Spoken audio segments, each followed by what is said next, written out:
This story comes from Metal Sucks, and of course I'm only going to read some of the article, not the whole thing.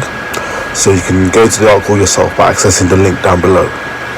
So recently, NAPALM frontman Barney Greenway discussed the band's first new album in 5 years, throes of the joy in the jaws of defeatism, and a host of other topics. As usual, Greenway didn't shy away from social and political issues and spoke at length about how and what is going on in the world currently inspired his lyrics on the record.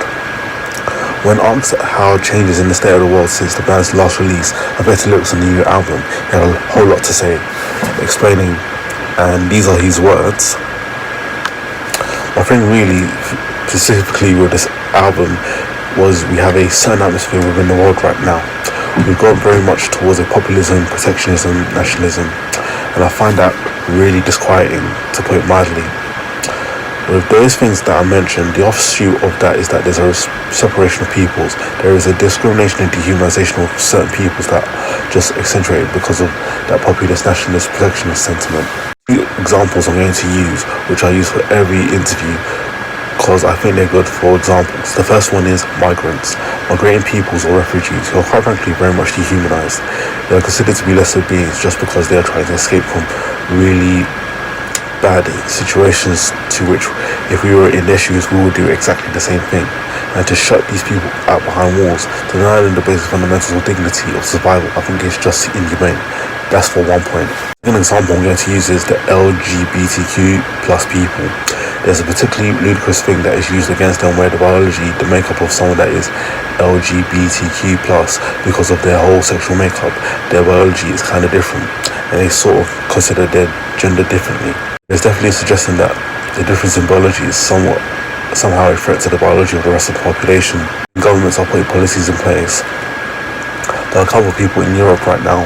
Poland, for example, has so-called gay-free zones actually established within the country as legitimate government policy. I mean, this is effing insane.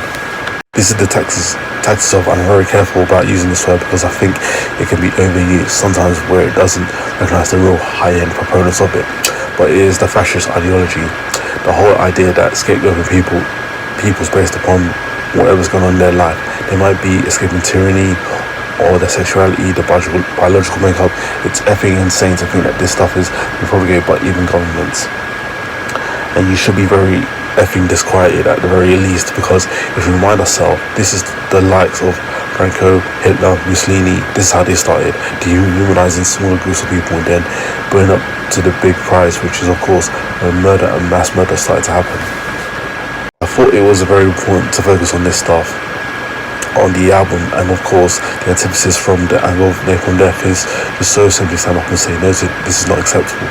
This is our fellow human beings and you're talking about. And all this time being on this earth and all of the lessons we're supposed to have learned, it's come to this effing point again. Are you effing serious? You know it's really that in a sort of convoluted nutshell. So my thoughts are like this. I'm against discrimination and dehumanization. So as living proof myself of trying to turn your life around, I'm definitely for people migrating in order to improve their lives. If people of the same or different genders want to have sex, or if an adult decides to change gender, then that's their business. And of course, looking at the wider picture, that's not a threat to humanity.